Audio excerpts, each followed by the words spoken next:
عرض کرنا چاہوں گا. دیکھیے یہ جو کنورژن ہے نا اسلام میں، اس کی ایک بنیادی وجہ ہے.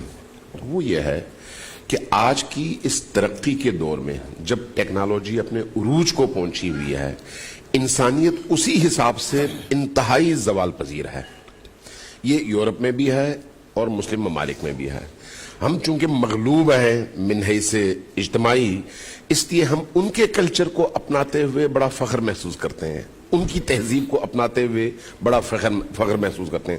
ہمیشہ مغلوب قوموں کی یہی نفسیات ہوتی ہے، جبکہ اسلام مغلوب نہیں ہے، اسلام غالب ہے، اپنی فطرت میں غالب ہے. لہٰذا اگر آپ یورپ میں چلے جائیں، یورپ میں عام یورپین کو، چاہے وہ یورپ کے کسی بھی ملک کا باشندہ ہو، اسی طرح سے امریکہ میں چلے جائیں، کسی عام امریکن کو جب آپ اس سے سوالات پوچھیں گے نا، اس کے اندر ایک تڑپ ہوگی اپنی خلقت تک پہنچنے کی، اپنے اس روح کی آواز تک پہنچنے کی، اپنے دین تک پہنچنے کی. اس کے اندر ایک تڑپ نظر آئے گی. اس وقت یورپ اور امریکہ کے اندر جو سب سے زیادہ زوال پذیر چیز ہے وہ دین ہے. سب سے زیادہ آپ سرچ کریں، آپ کو حیرت ہوگی. ان کے ریسرچرز نے یہ بات کہی ہے کہ اگلے 35 سال کے بعد فرانس میں اکثریتی آبادی مسلمانوں کی ہوگی. 40 سال کے نہیں، ان کے ریسرچرز کی بات ہے، ہم تو انشاءاللہ کہیں، لیکن ان کے اپنے تحقیق کا یہ نتیجہ ہے. جرمنی کے بارے میں اسی طرح کی رائے ہے، کینیڈا کے بارے میں اسی طرح کی رائے ہے. اس کی وجہ کیا ہے وہ وجہ تلاش کریں. اس وقت وہاں پر وہ خود یہ کہتے ہیں کہ یعنی 365 دنوں میں ایک دن میں ایک کلیسا گرتا ہے. کلیسا کس کا ہے؟ عیسائیوں کا، مسیحیت کا. مسیحیت جب انسان کے فطرت اور اندر کی آواز کو مطمئن نہ کر سکے، اندر کی طلب کو مطمئن نہ کر سکے، تو وہ انسان کیوں مسیحیت میں رہے؟ وہ نیا دین تلاش کرے گا جو اس کے اندر کی دنیا کو آباد کر سکے، نورانی کر سکے. اس کا نتیجہ یہ ہے من حیث مجموعی اس وقت پورے یورپ کے اندر ہر روز ایک مسجد کی تعمیر ہوتی ہے. من حیث مجموع ہر روز ایک مسجد کی تعمیر ہوتی ہے اور ہر روز ایک کلیسا گرتا ہے. اس کا کیا مطلب ہے؟ آنے والا وقت اسلام کے غلبے کا ہے. مسلمانوں کے درمیان، یعنی ان مسیحیوں کے درمیان، عوام کے اندر. میں نظاموں کی اس وقت بات نہیں کر رہا، حکومتوں کی بات نہیں کر رہا. جو ان کو خوف ہے اصل میں وہ یہی ہے کہ مستقبل مسلمانوں کا ہے. اب اس کو کیسے روکا جائے؟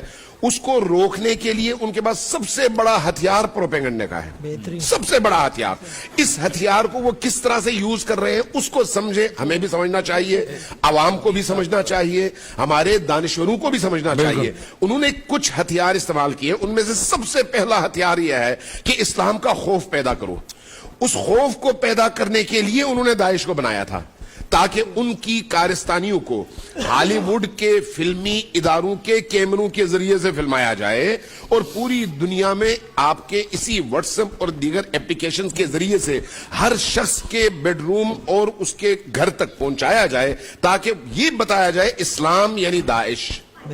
جب آپ اس طرح سے خوف پیدا کریں گے تو اس کے ساتھ وہ جو شروع میں ہمارے موضوع پر بات ہو رہی تھی، اسلامی اصطلاحات کا استحصال، جس میں جہاد شامل ہے، جس میں دیگر موضوعات شامل ہیں، اور اس کے ساتھ پھر ان گروپوں کی تشکیل جو خودکش حملے کریں اور اس کے نتیجے میں مسلمانوں کو تباہ کریں، کھاتے میں اسلام کے پڑے. تو یہ اس سلسلے کی ایک کڑی ہے جو آج آپ کے ہاں ہو رہا ہے. پنجاب اسمبلی میں ایک بل پیش ہوا، یہ انتہائی اہم بات ہے، اس لیے میں یہ کرنے پر مجبور ہوں.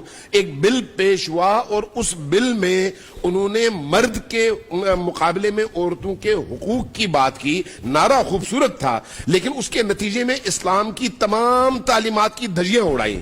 بعد میں تحقیق کی تو پتہ چلا کہ پنجاب اسمبلی کی 115 خواتین ارکان نے سائن کیے، لیکن اس بل کا ایک لفظ، ایک جملہ انہوں نے پڑھا نہیں.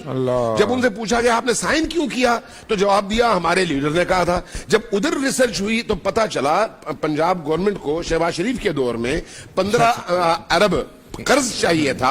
اس قرض کے لیے انہوں نے ان کی شرط کو قبول کر لیا، قانون بنا دیا.